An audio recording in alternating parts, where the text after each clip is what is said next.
Sebelumnya kalian subscribe dulu channel ini agar kalian tidak ketinggalan video terbaru dari channel kami. Sang putri jarang keluar, selalu di dalam tempat tidurnya. Mereka lalu mengintip serta mencuri dengar.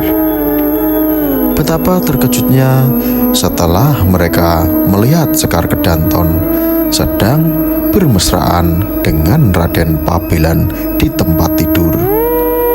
Emban dan inangnya segera memberitahu Kanjeng Sultan bahwa di dalam keputren ada maling sakti tidur bersama dengan sang putri.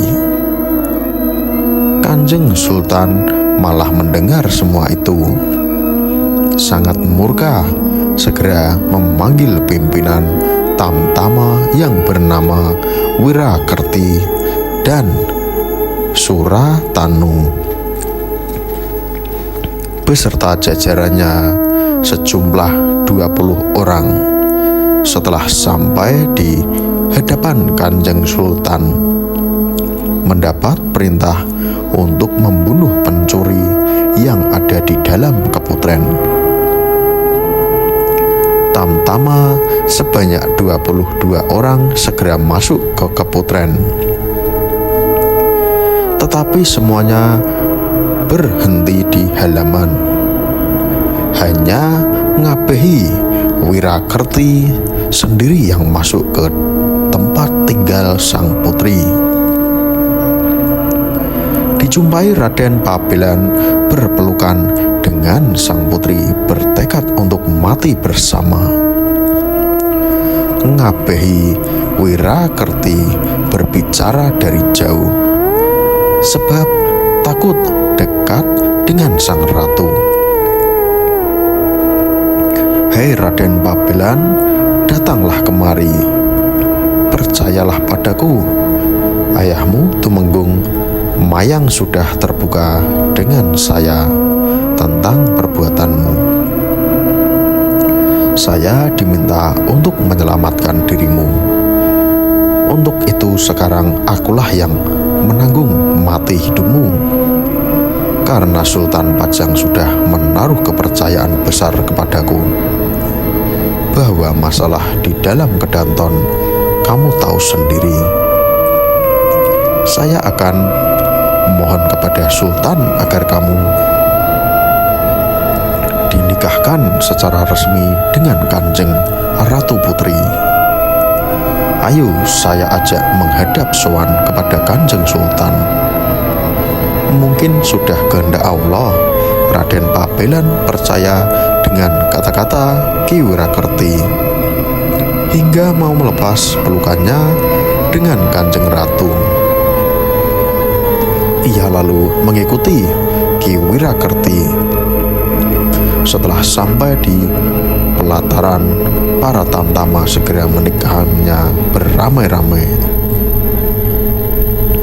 Raden Pabelan tewas dengan luka parah. Jasadnya dibuang ke sungai Lawiyan. Ki Tumenggung justru kena murka dari Kanjeng Sultan. Diasingkan ke Semarang, diiringi 1000 senjata, dipimpin para menteri di Pajang. 8 orang jumlahnya, sedang Nyi Tumenggung Mayang masih tinggal di Pajang. Segera datang utusan kepada Senopati di Mataram mengabarkan peristiwa itu. Senopati ing Alaga telah mendengar berita itu, sangat marah. Lalu berkata kepada para menteri pajak, "Hai saudara-saudaraku, menteri pajak, aku minta bantuanmu untuk iparku Tumenggung yang akan dibuang di Semarang. Tolong rebutlah sampai berhasil. Lawatlah Kedu saja." Para menteri pajak bersedia, lalu berangkat dengan naik kuda mencari jalan pintas. Akhirnya rombongan dari Pajang berhasil disusul di desa Jati Jajar. Para menteri pajak lalu menerjang, mengamuk dengan tombak dari atas kuda. Bala Pajang banyak yang luka dan tewas. Yang lain lari pulang kembali ke Pajang. Ki Tumenggung Agung Mayang sudah direbut oleh para menteri pajak, dibawa ke Mataram. Para menteri pajak itu membawa kepala para menteri Pajang yang berhasil mereka bunuh, diserahkan kepada Senopati. Utusan Pajang yang selamat sampai di Pajang dan melapor kepada Sultan. Mulai dari awal sampai akhir kejadian, Kanjeng Sultan di Pajang setelah mendapat laporan menyimpulkan bahwa Senopati ing Alaga benar-benar melawan Pajang, sebab sudah membuat awal perang. Ia lalu memerintahkan menyiapkan senjata perang, berniat menggempur Mataram. Para bupati mancanegara dalam kekuasaan Pajang juga sudah berkumpul. Putra menantu Kanjeng Sultan Adipati Demak dan Adipati Tuban, Adipati Banten juga sudah siap di Pajang. Semua lengkap dengan pasukan dan senjata. Setelah segala sesuatu siap, Sultan Pajang memerintahkan untuk berangkat. Beliau memimpin langsung barisan tentara Pajang. Jumlah prajurit Pajang tak terhitung banyaknya.